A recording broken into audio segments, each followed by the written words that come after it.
Hello, everyone. Welcome to the Knowledge Management Community of DC's September 2022 monthly meeting. Today, we are very lucky to have a renowned knowledge management expert, Patricia Eng, present an overview of the ISO 30401 standard for knowledge management systems. In her career, Patricia has managed knowledge management for NASA and the Nuclear Regulatory Commission. She also became the very first ISO 30401 KM Auditor.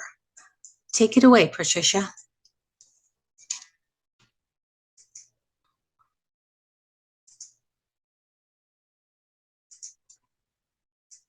Really here to you're really here to hear about ISO. Let me see where am I? There. Okay, can you see it? Yes, we can see it. Okay, let me go into slideshow. Come on, slideshow. Okay. So what I'm going to talk about tonight is the ISO standard 30401 2018. It's called Knowledge Management Systems, and as I'm sure you all know, the details, of course, no, you don't. As I'm sure you know or don't know, ISO published the standard Knowledge Management Systems in November of 2018, and there's a lot of confusion, there's a lot of folklore, there's a lot of, you gotta be kidding me, why would ISO do this kind of thing, excuse me, out there. And so what I'm gonna try to do tonight is explain to you where the standard came from, what it does, what it doesn't do, how it came to be. And I'm going to warn you that this is very dry, and you can hear my voice now, Tara, cracking because I can't, I'm talking more. So I also prepared a reference sheet that I sent, oh geez, last time we were supposed to do this, a couple months ago. So hopefully that reference sheet will be made available to you so you can see some of the background, because I can't go into all of this detail. Now, am I correct in assuming that I have basically 45 minutes to do this talk that normally takes 2 hours? Yeah? Yeah, but I'm thinking that, Okay. if we do the whole hour, we say we last until 8. So I'll just talk fast. I 8:30. can do it. Yeah. Any government employee knows how to take a long story and make it shorter. It's harder to do it the other way around. Okay, so let's get started. Who or what is ISO? You guys can read this, so I'm not going to read it to you, but that's basically the agenda. So I'm going to give you a second to take a look at that while I cough and take a sip of water.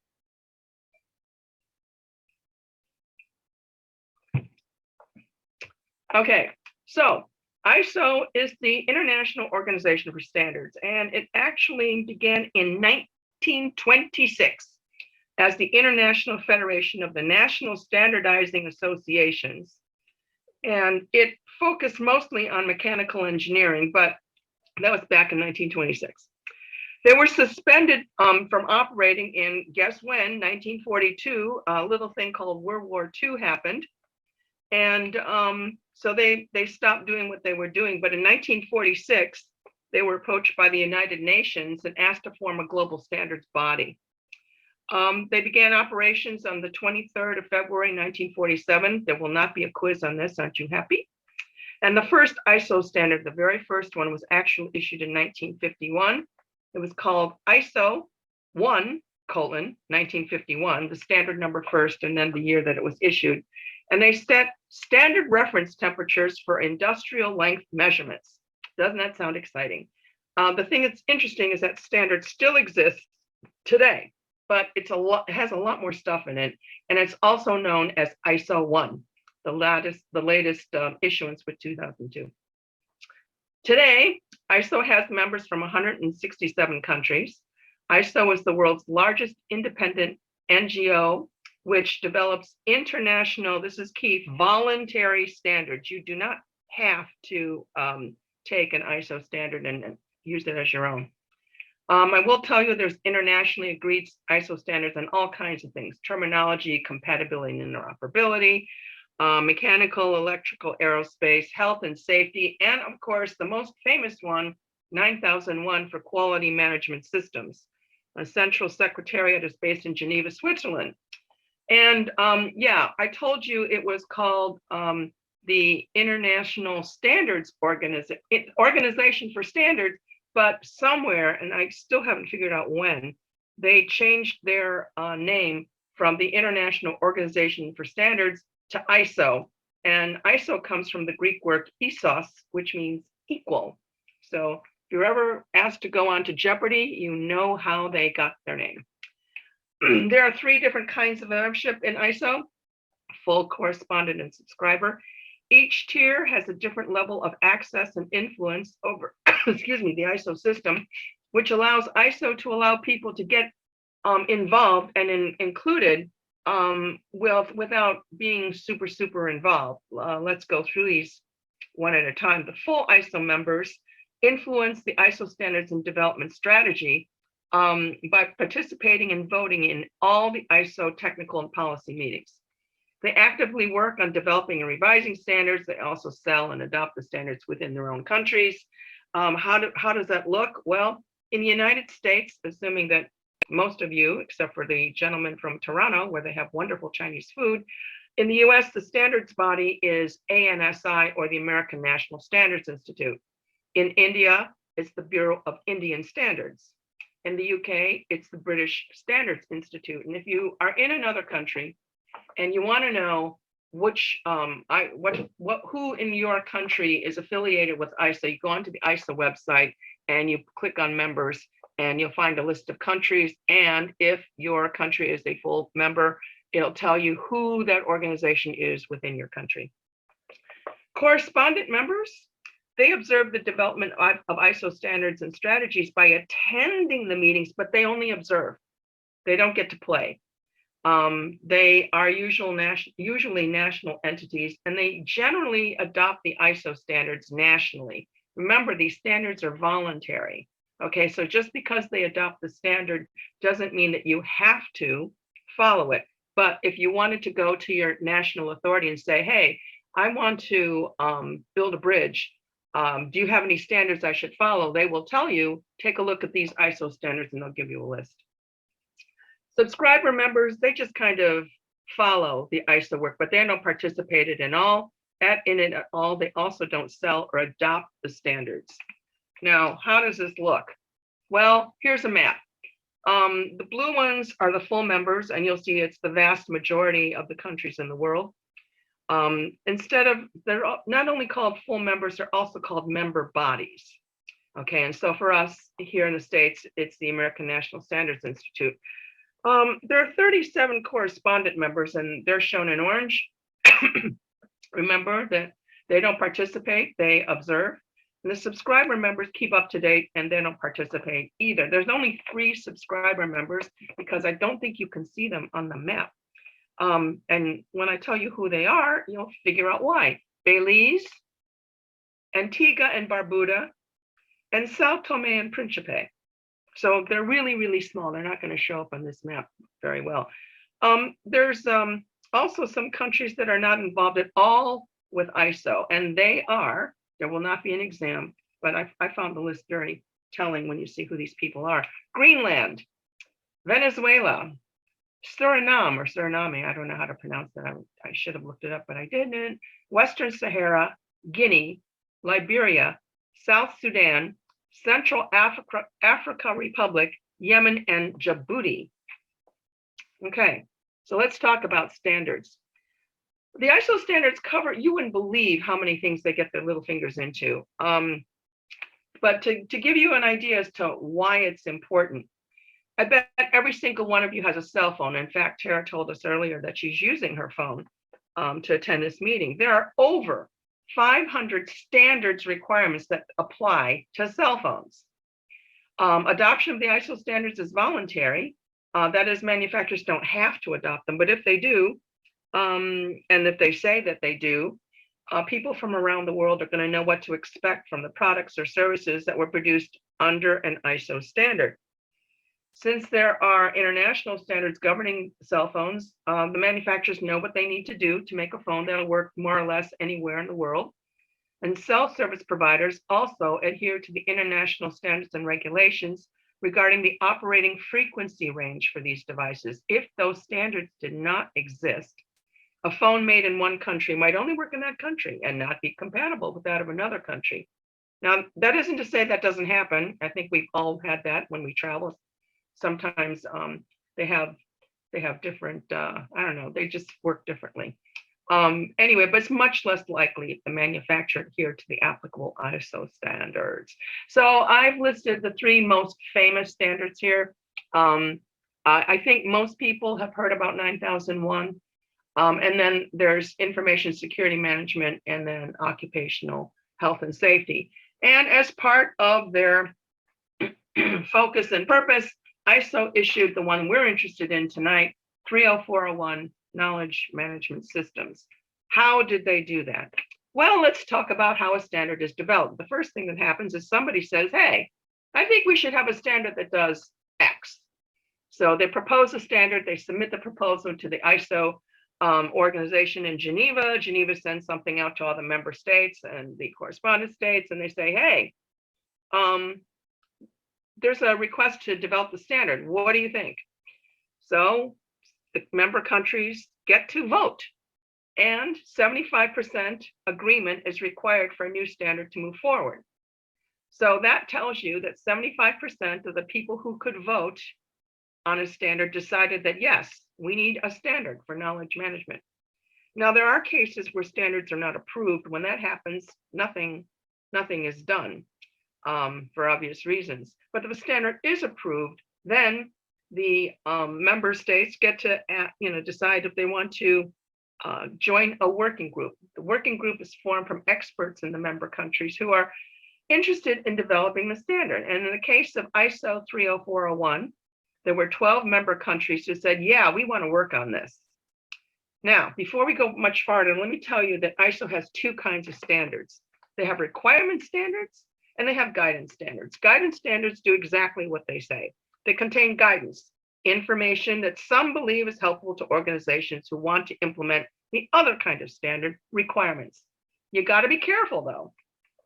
If you follow a guidance standard, there's absolutely no guarantee that it's going to help you meet the requirement standard. So there you go.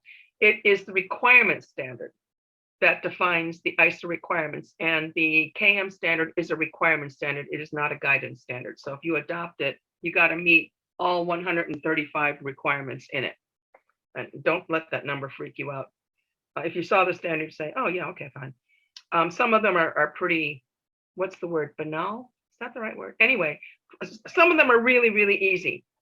ISO 30401 is for knowledge management systems. So it's the entire program. It's not a tactic. It's not how are your community of practices working, although that plays a part in determining whether or not, excuse me, you meet the standard. But what it does as a requirement standard, it defines the minimum that ISO believes is necessary for an effective KM program.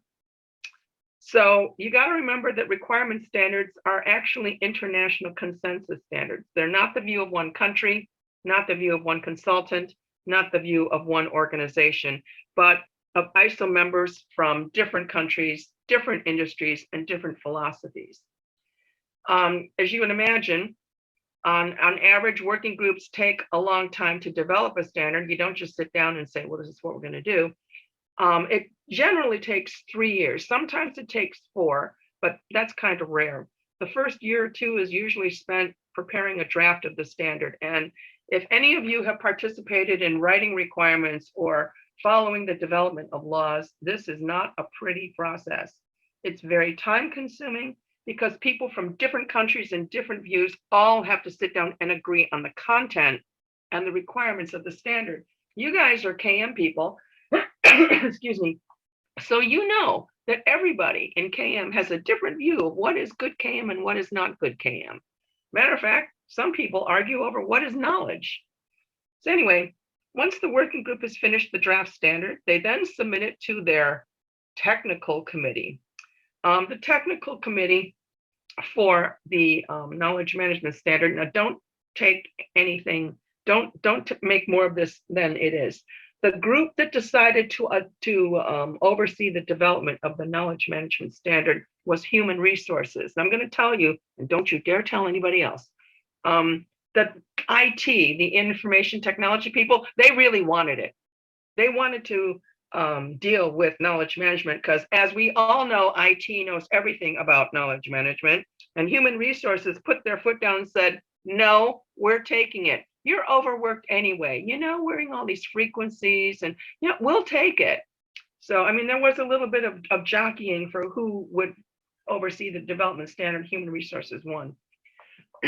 So after that draft gets reviewed by Human Resources with a technical committee, it's published as a draft standard for public comment. I don't know how many of you knew it was out there because you have to be following this kind of stuff. I was made aware of it a week before the public comment period closed. But anyway, so anybody can comment, but you have to know when it's out there for public comment. In the US government space, I guess you have to read the Federal Register to know when something's out for public comment, but ISO is a little different. Anyway, excuse me, the nice thing about the public comment period is that people outside the process who are not in ISO, like you and me, we can review the standard and say, this doesn't make sense, this does make sense, we think you should do this, we don't think you should do that, blah, blah, blah. Each comment, well, it's all done in writing and electronically. So there's a way to track these things. Each comment is reviewed and has to be resolved by the working group, and the draft is revised accordingly. Once all the public comments have been addressed, the revised standard then goes through the ISO editing process to make sure that it conforms to the ISO language and format, and then it's published as a final standard.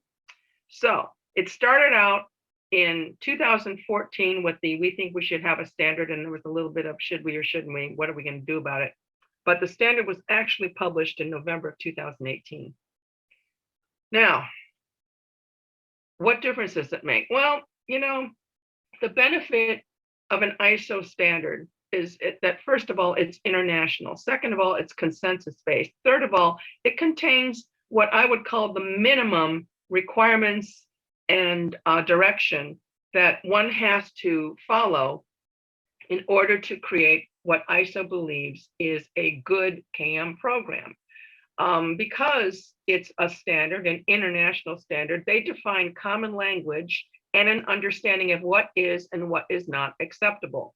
It doesn't provide, there was a lot of worry about this.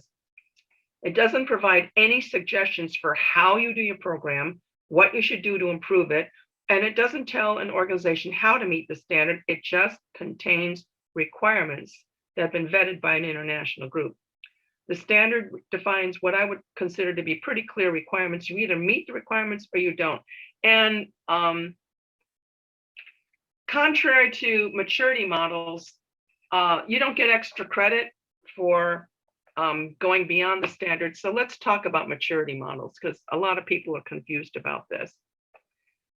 Standards are not maturity models. I said that you either meet the requirement or you don't.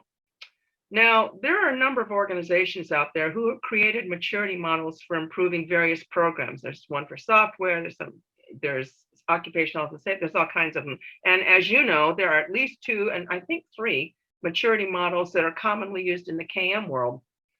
I have to tell you, though, that a maturity model by itself does not ensure organizational improvement. Although it can lead to that improvement, it doesn't guarantee it. Maturity models provide a measuring stick, an indicator of progress, and it can help to identify weaknesses, but not necessarily how to fix them. Authors of a maturity model provide levels of maturity that are based on their own theories and preferred methods, which may or may not include industry surveys or gathering information on how organizations work, and then developing their maturity model to reflect their views on what makes a good program. Each maturity model differs from other maturity models, usually in focus and in scope, and each model postulates different sets of features for the maturity models. So it's difficult to compare or evaluate one maturity model against another. Don't get me wrong, maturity models can be very helpful when you're trying to improve a KM program and you're not really sure where to start. They may point out a flaw in your program you just don't see. Well, you know how, we when we're so close to something, you miss things that could be obvious to others. The results of an assessment, an organizational assessment against a maturity model can help generate an improvement plan, and many organizations have benefited from assessing their program against a maturity model. But let me be very clear. The ISO standard is not a maturity model. An ISO audit is not a maturity assessment of a given program. ISO standards are international consensus documents that contain definite requirements. If you meet 80% of the requirements in the standard, you can get certified as meeting the ISO standard. It's an internationally recognized achievement.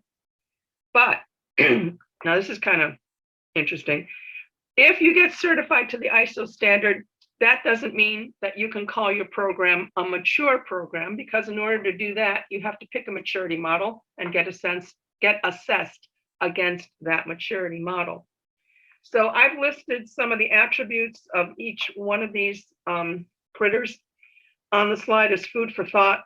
And in the handout, which hopefully you will get at some point, there's 2 articles about talking about the value of maturity models. So don't just take my, word for it, but they are 2 very different animals.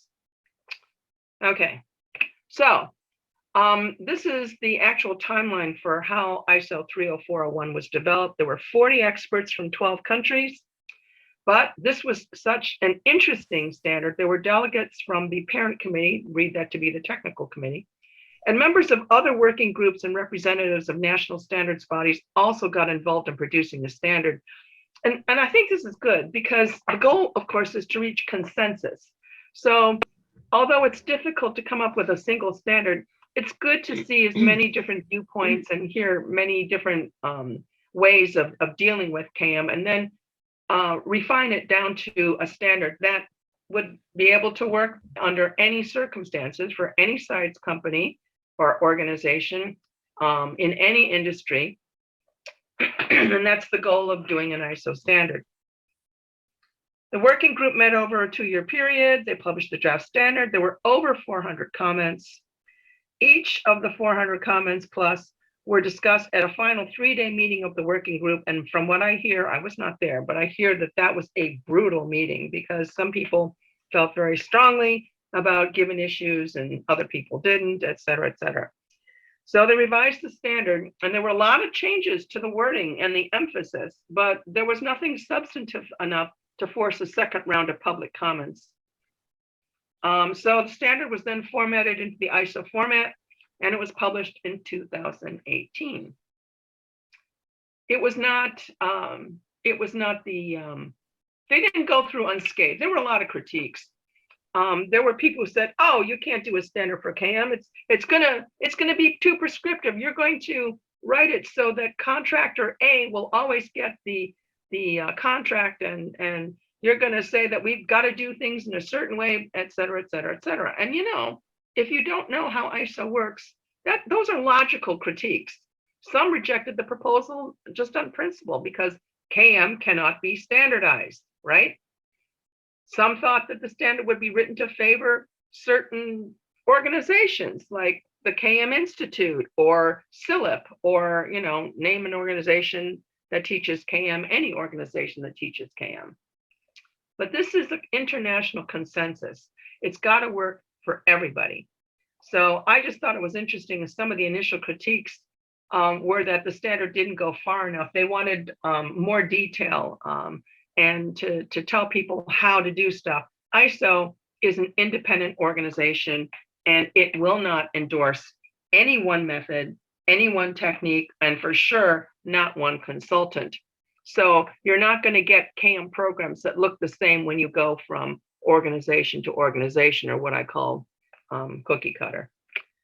So about those critiques, the one thing that I want to impress upon you is ISO understands that every organization is different.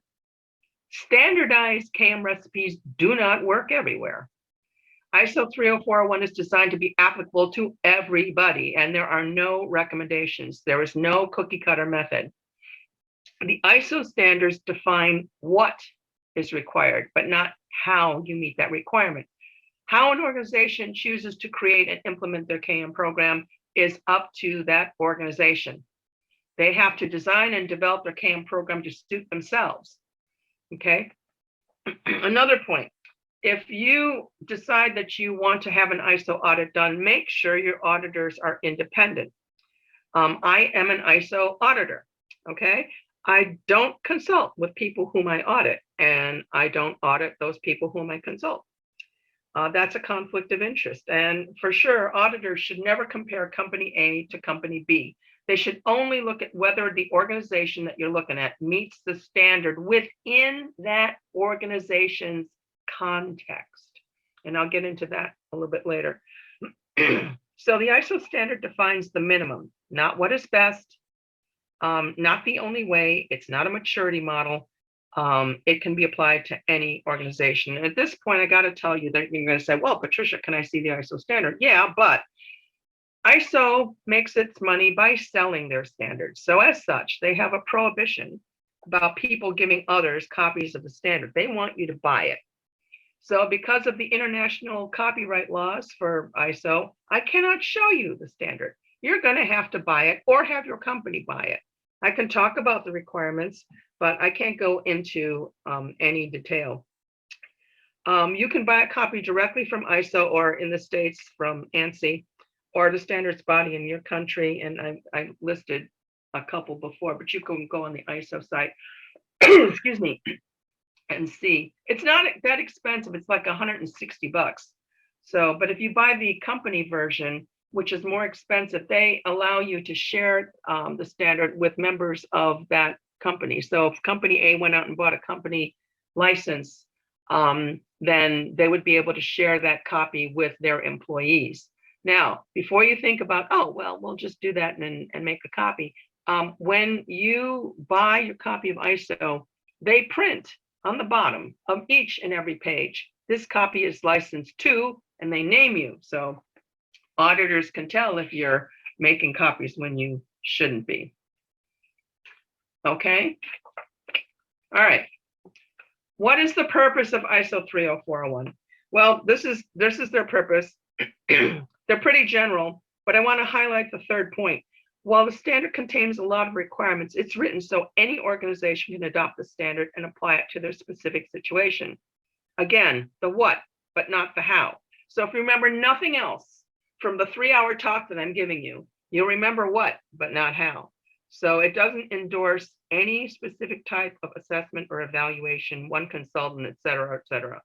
The focus is always on whether the organization meets the requirements as defined in the standard. Okay, how many times have I said this? But this is right out of the standard. This is a quote. I can give you small quotes, so I'm going to give you a small quote. Notice the part that's underlined. It's dependent on the organization's business and operational environment and reflecting its specific needs and desired outcomes. Outcomes is a big deal. You want to have a positive outcome. And I'm going to start going through the structure here. All right, this is the structure of the ISO standard. And if you've seen 9001, you say, wow, that looks kind of familiar. Yeah, management systems standards have pretty much the same format. There are 10 clauses with these headings. And within each one of these clauses, each one is a clause, there are discrete requirements. In some cases, the working group thought, well, you know, people aren't going to know what we mean. So they added informational notes in the standard itself, which are not requirements, to help people understand what they mean. Hopefully, the headings are pretty much explanatory. These are where the requirements are. I will say there are also 3 annexes. Annexes are designed to give the reader more information, but there are no requirements in them. Okay, and I'm going to go over these very briefly later. And let's just jump into the clause because I'm watching the time. Clause 1 is scope. Well, that's good. It tells you what the standard is supposed to be used, setting requirements, providing guidelines for establishing, implementing, maintaining, reviewing, and improving an effective KM program. They don't tell you how to optimize your program. That's something maturity model might do for you, but they do tell you what your KM program has to do in order to be effective, at least in ISO space. Okay. Clause 2 is usually normative references. What are normative references? Well, they genuinely reference the previous version of the ISO standard you're holding in your hand. So in the case of 9001, with the latest version, this is amazing to me, the latest version of ISO 9001 is 2015. That's the current version. Normative references for ISO 9001 would include the previous versions like 9001, 2008, 2000, and 1994. Since this is the first time that 30401 has been issued, there are no normative references. But if they ever revise it, there will be a normative reference. Clause 3 is fun, terms and definitions. If you ask 5 people to define knowledge management, you're going to get 6 or 7 answers. All ISO standards have terms and definitions in order to create a common language for use when discussing knowledge and knowledge management in ISO space. So if you look at the definitions, you may or may not like them, but this is how ISO defines their terms. There are 30 of them. And having 30 clearly defined terms, I think, makes it a lot easier to have a discussion about tactics and initiatives. So people using the standard know what they're talking about. ISO people did issue an amendment to ISO 30401 in April of 2022, and they added 8 more definitions to the standard. And guess what? If you want to see the update and see the new definitions, you have to buy that separately because they didn't add those definitions to the main standard. I'm telling you, they got to make money somehow, I suppose. Okay. Clause 4, now we're getting to where the rubber meets the road, or the meat of the matter. Clause 4 requires the organizations to examine the context in which it operates. Specifically, the organization has to identify its internal and external interested parties and the needs of those parties. Now, remember I told you that ISO, you have to use ISO language. ISO doesn't like the word stakeholders. It likes interested parties. So if you talk to people about the ISO standard and say, oh yeah, we're talking about stakeholders, you know that they have not been trained in the ISO way because we call them interested parties. Organizations must analyze their interested parties and their knowledge needs within the context of the organization's business, not in a vacuum. How does the organization run itself? That just makes sense. Organizations should know who needs to know what and when in order to figure out what they have to do in order to meet those knowledge needs. The organization should also look at its business goals and objectives and prioritize those needs based on the business goals and objectives. Everything in the KM program somehow has to support the goals and desired outcomes of the organization. For example, if your desired outcome is to increase sales, you need to know who seems so obvious to me. You need to know who your suppliers are, who your customers are, and what information they need to have, not necessarily want to have, but need to have to make them happy. And then once you've got that all listed, you need to prioritize your interested parties' needs, which are really important versus which are nice to have. And how do these help you work towards your desired outcomes? Let's say you make widgets. Your customer says they would like to know who makes your widgets. Okay, that's an information or knowledge need that one of your interested parties says they want, and you can tell them, but the question is, how much detail do you really need to give them? Is it good enough to say that all the workers are local? Do you give them a list of the people on the manufacturing line broken down by gender and age? Depending on who's asking, Like if the EEOC, the Equal Employment Opportunity Commission, is asking this question, maybe you need to give them that amount of detail. But if it's just an idle question, maybe you don't need to tell them anything. It depends on the situation. The organization has to make a conscious decision on which stakeholder needs are pertinent and what should and should not be included in the KM system. It has to be thought through. Determining who the interested parties are, what they need and want, and prioritizing those needs to help define the scope of the knowledge management program creates the foundation for the program. This clause also contains some other requirements in terms of knowledge development, knowledge conveyance, knowledge management enablers, all of which are designed to support and prioritize knowledge needs of the internal and external stakeholders. But in my opinion, the most important part of creating a KM program is figuring out the analysis of the internal and external interested parties, their needs, and determining what needs are important and what will help you achieve your business goals and objectives. So the bottom line to me is, why are you doing what you're doing? How does this look? Okay, here's an actual requirement from the ISO standard, section 4.2. And you can read it just as well as I can. And we've been talking about it for a minute or so here. The interested parties that are relevant and the relevant requirements of these parties. Now, how you meet this is dependent on the situation, okay?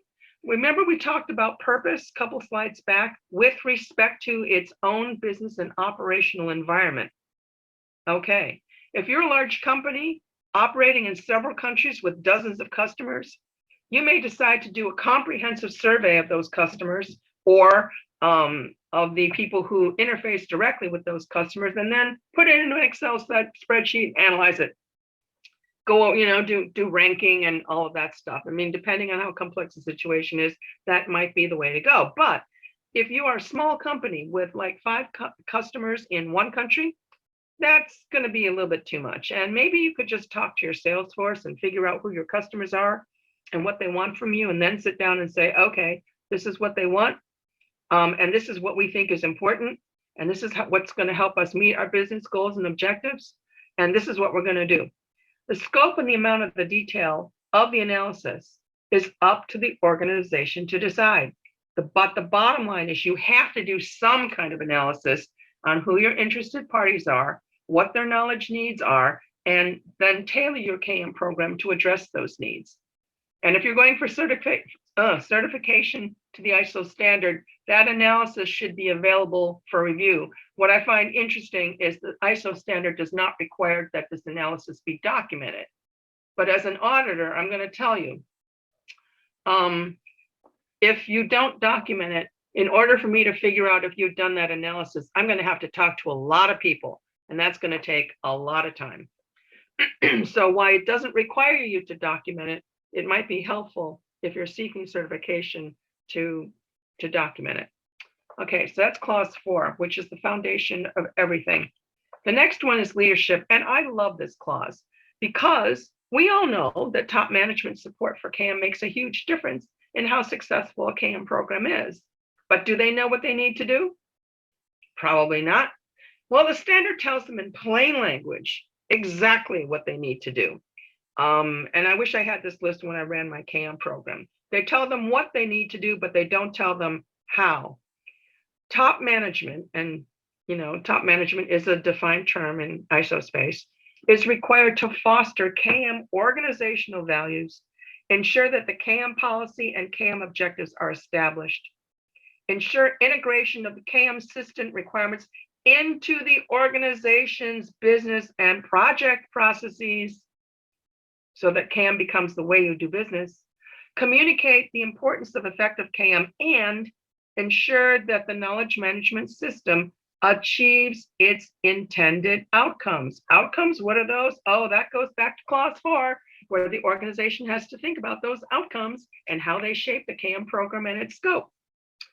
Top management is also required to establish a KM policy, make sure that the policy is communicated and understood, define relevant roles and responsibilities and assign them, and communicate those roles and responsibilities and the policy within the organization. There are some other requirements, but I think the ones I just told you are, the most important ones. Again, what top management must do is stated, but not how to do it. They get to determine how to do it. And so the bottom line from clause 5 is that the standard tells top management what they must do to support the KM program. Clause 6. This addresses the planning aspect of the KM program. Specifically, the organization must consider the issues identified during the interested party and interested party needs assessment you've done in clause 4, and here's the kicker, identify the risks and opportunities associated with the KM system. What kind of things? Well, things that could jeopardize meeting the business goals and objectives. What if there's a new influx of interested parties? Or what happens if the supply chain is cut off? What happens if there's a pandemic? What happens if there's a big budget cut? What are the risks and opportunities associated with these changes? And what kinds of knowledge management things can you come up with to minimize the risk and take advantage of the opportunities? What kind of KM actions could help? It also requires that the organization establish KM objectives. And funnily enough, the KM objectives have got to directly support the business goals and objectives for the organization. They have to be aligned. Everything has to support the business and what it does. So again, clause 6 refers back to clause 4, which is why I think clause 4 is the foundation for absolutely everything. So as an example, if the business goal is to increase sales, what knowledge management objective would support that goal? Would that be maybe gathering and sharing customer feedback in a timely manner? If so, what are the risks and opportunities associated with that KM objective of gathering and sharing customer feedback in a timely manner? What can you do to mitigate the risks of not sharing customer feedback? And what opportunities, KM opportunities, are there to enhance it? And how are you going to do that? So that's basically clause 6. It gets better. 4, 5, and 6 to me are the basis for the entire standard, because clause 7 talks about support. It identifies specific things that organizations should consider. You don't have to do it, but you should at least consider these things for supporting the KM system. There are requirements for resources, defining competency requirements for KM workers, ensuring that people are aware of their KM responsibilities, communications relevant to the KM system, and last but not least, documentation. Auditors love documentation. What things do you think should be documented and retained? In the KM program, you get to decide, except there are 12 things that the standard does require to be documented. Remember, I told you in clause 4 that interested party analysis is not required to be documented, but it would make it a whole lot easier for the auditor if somebody took notes. It doesn't have to be a prize-winning piece of literature, but it's something that demonstrates that you actually did figure out who are the interested internal and external parties, what are their needs, and how did you prioritize them? Clause 8, operation, is also very straightforward. The organization must keep and maintain documentation as evidence that the KM procedures are being done. That could be procedures, checklists, meeting minutes, video recordings, whatever you decide. But you have to document your KM efforts in some way, shape, or form. And of course, if you change your processes or procedures, hopefully those changes are controlled and reviewed by appropriate people. Now, what I will say is it also includes any processes that your organization decides to outsource. So yes, if you hire somebody to do part of your KM program, be assured that the auditor, if you decide to go for an audit, will look to see what your consultant or contractor is doing, how that fits into the KM program, and if that effort meets your business goals and objectives. It all goes back to that. Okay, clause 9, performance evaluation. I kind of tend to think about this as internal auditing. If you're familiar with 9001, you know what that means. It's systematic internal audit to make sure that the program is working. In this case, you look at your KM program and determine whether it's doing what it's supposed to do. Now, I will tell you that if the organization has done a good analysis as required by Clause 4, and top management is meeting the requirements of Clause 5, and you're doing your planning and risk and opportunity assessment, top management is going to want to review the internal audit reports to make sure that any identified deficiencies are corrected. After all, this is a program that's supposed to help you meet your business goals and objectives. Why would they not be interested? And if they do have a deficiency, the KM program should be modified to preclude recurrence and make it better. It just makes sense. You want to make sure that a program that you created to help you meet your goals is doing what you want it to do. That just makes sense. So the organization has to decide what it wants to monitor, when, and by whom. And these audits are required to be documented. And the last requirement clause is 10, that's improvement. Here, the organization is required to determine what do you want to do with any things that you find that aren't working as well as you wanted them to. These evaluations should determine whether any actions need to be taken to eliminate the cause of any anomalies, nonconformities, and implement any actions and work towards continually improving the suitability, adequacy, efficiency, and effectiveness of the KM program. This, again, just makes sense. All right, remember those 3 annexes? Here they are. They provide information the working group felt would help people understand the standard, but there are no requirements in any of them. They're provided more for information, and so you can understand what the working group was going through. Annex A talks about the knowledge spectrum. We all know what the knowledge spectrum is. It runs from tacit knowledge, which isn't written down, and how do you get it out of someone's head, to the things that are documented and data, and everything in between. So they wrote Annex A to basically say that in ISO space. Annex C gives the working group's views on KM culture. And if you are struggling with what is a good KM culture, this is something you might want to take a look at. It was, again, developed by international consensus. And so it gives you some interesting views on what is a good KM culture and how do you know if you have a good KM culture. Okay, but the one I want to focus on is Annex B. I love Annex B because here in black and white, or in blue and white, depending on what color ink your printer has, is a discussion of the differences between KM and all these disciplines. Now, you may or may not agree with their definitions, but I think it's really interesting to see what the working group thought. And I know I would have liked to have this document available when I was first trying to convince my management that, no, KM is not training. No, KM is not organizational development. No, it's not risk management. It's, and so you can actually pull this annex and say, this is what the ISO committee thinks that is different. This is what makes KM different.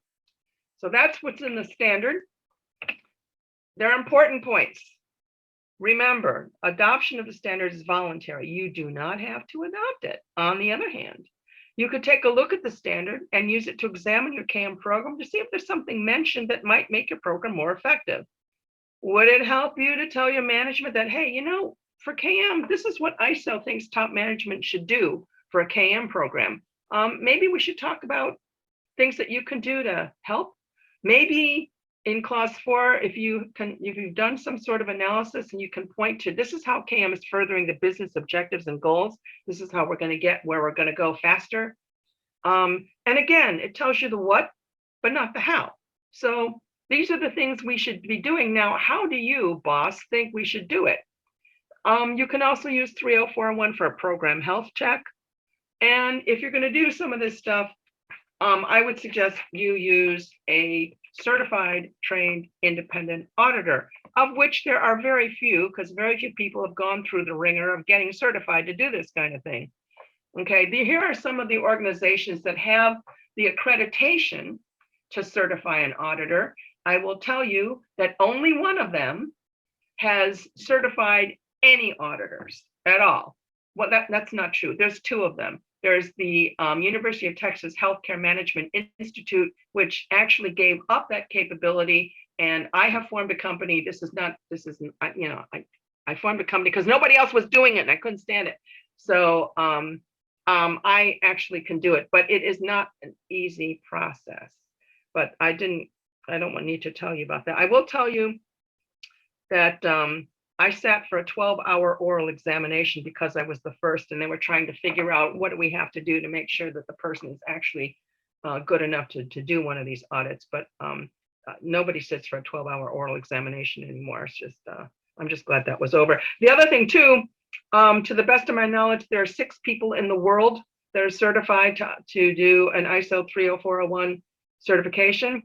I am also told that there are 2 people in the Middle East and Russia who are certified, but strangely, over the last 3 years, they won't answer my emails. I can't figure out how they were certified. I can't figure out how they were accredited.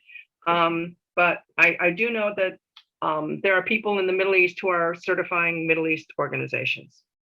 So any auditor should be able to show you and tell you how they got certified. If they don't tell you, be suspicious. Okay, so how does your organization get certified? Well, here are the basic 8 steps. There are other things that some companies do to get ready for a certification audit. One of my clients decided that they were going to go through the APQC maturity model. And when they got to the top, they said, well, now what? I guess we'll go for an ISO audit. Another one of my clients said that, we don't really understand what ISO 30401 does. Can you train us on what it does? And that was interesting because, as you all know, you learn something better when you teach it. So I've delivered 2 of these courses, and I've learned a lot. And I think it's making me a much better auditor. It was a 10-hour training class. We went through the standard line by line, and of course, because of the international copyright, I had to have every student prove to me that they had bought a copy of the standard, or I wouldn't teach them. So let's see. You can use ISO 30401 as a do-it-yourself audit. You have to buy it. In my second book, my colleagues, Chris Collison, Paul Corney, and I developed what I would call the chef's canvas.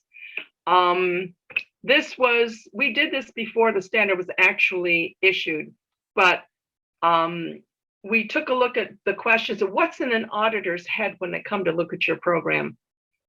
And so we sat down and we came up with these categories. I believe there's 52 questions here. And it'll give you a chance to look at your program and say, well, how are we doing it? Now, don't think that by going through all these questions, you're going to pass an audit. But it will make you think about your program in a different way. Okay. All right. So I hope you like these cartoons. I really like the one on the left. I know many people are unsure on whether it's worth adopting the ISO standard. When I first heard about it, I was very skeptical, but now that I've been playing with it for 2 years, I see a lot of benefits. First, the standard creates standard definitions. Second, it gives me information on what top managers have to do to support the KM program. Third, there's all kinds of requirements in there. So if you're looking at your program and thinking, well, is there something that I should be doing that I'm not doing? The standard will give you a place to start.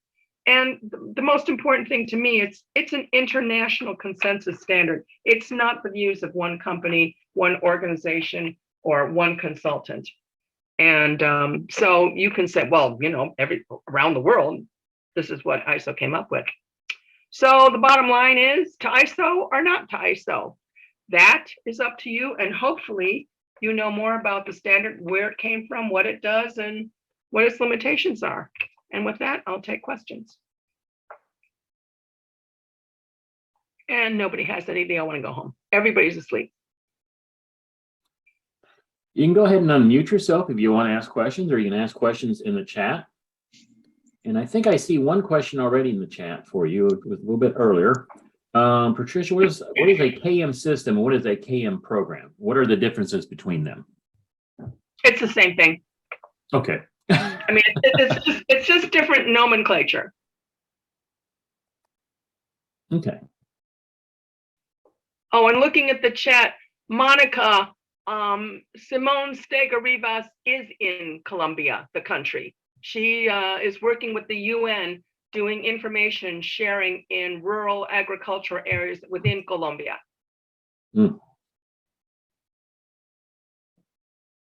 Okay. Okay, everybody's tired. No, a lot of compliments, lots of great information in the presentation. That's because I just talk fast. Oh, no, No, that's you good. don't. You're awesome, Patricia. You know that. Hey, this is Brett. I came in Hi, late Brett. because hey, how you doing? I came in late, but I was involved in something I didn't want to discuss. Didn't want to deal with it. I had to. With respect to this auditing course, right? Because I missed the portion on that. What's the time, to get in through that piece and say you're good to go on this? I guess it depends on auditing in which sense. Are you talking about becoming an auditor? Yeah, Or are you talking about yeah, becoming yeah, certified? Being a junior you. Being a junior me? Huh. Yes. In other words, I only went through the 6-hour oral exam, not the full 12.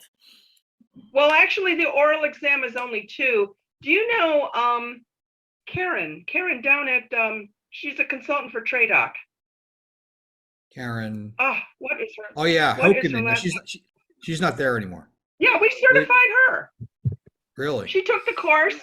She took the course. She was a nervous wreck, but she passed. And so she is a certified provisional ISO 30401 auditor. And actually Mike Prevost also is, but he was our first guinea pig.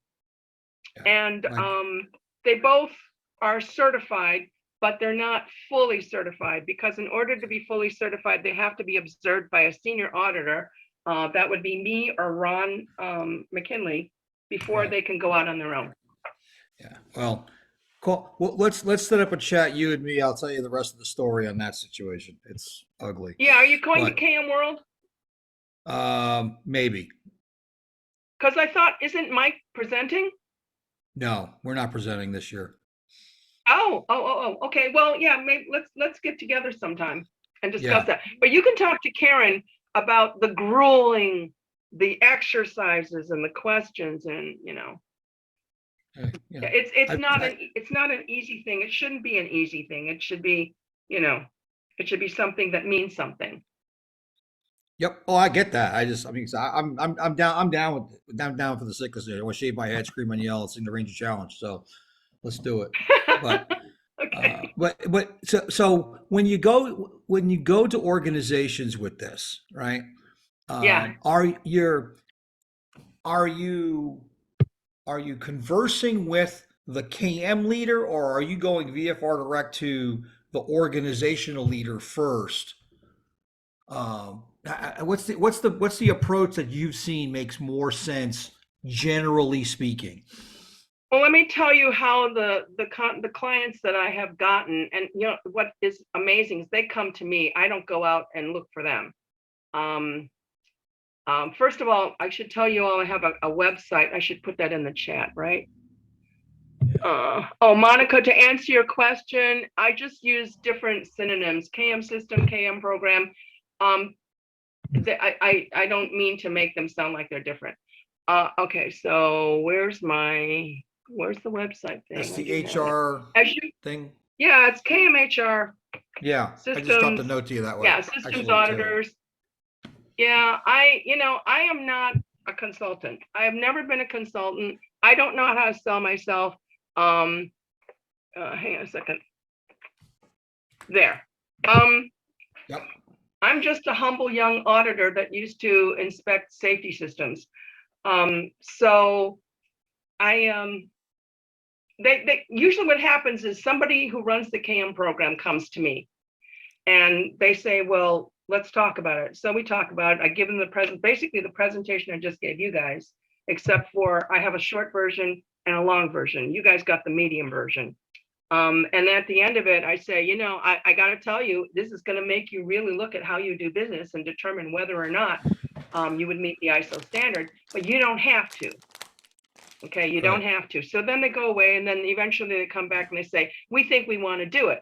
One client said, we don't understand the standard, so we put together a 10-hour course, all virtual. And we go through each and every clause and we come up with examples of what might and what might not meet the standard, because I cannot tell you what will and will not. I have to give you hypotheticals, because if I were to tell you how to do it, that's consulting, and then I can't audit you. So we went through the standard. 40 people, that fielding questions from 40 people from all around the world was really a treat. But I learned a lot about myself. And then they went away, and then 6 months later they came back and they said, okay, we want to hire you to do the audit. And I said, okay, well, so then we negotiate the when, the how, and all that other stuff. And so that's how that happens. I mean, it's fascinating, and the standard is such a. I get the whole idea of the contention of it. I think the reason why it's valuable is because it causes you to think, and then you can argue over something, and you say, okay, do you agree with this standard or not? But at least you're arguing about something that actually exists rather than some kind of ephemeral idea. The 125 definitions of KM and stuff. So that's the value. Excuse Go me, ahead. I'm And like sorry. community. Go ahead. I'll step Sarah. back. We're just past our time. So if I can ask you guys to talk about that offline and just let you guys, Patricia, this was wonderful. Thank you so much for this information. And just so everybody knows, we still have your handout that you gave us last time, and that's on our, what is that? Is it in the LinkedIn page? It's not in the LinkedIn page, but it's in the place where we keep our documents, which I can't remember the name of. Okay. Anyway, we'll put that link out there so people can download it and get more information. And thank you so much for that information, the links and things you said about getting certified. I think this was a fantastic presentation. Thank you so much, Patricia.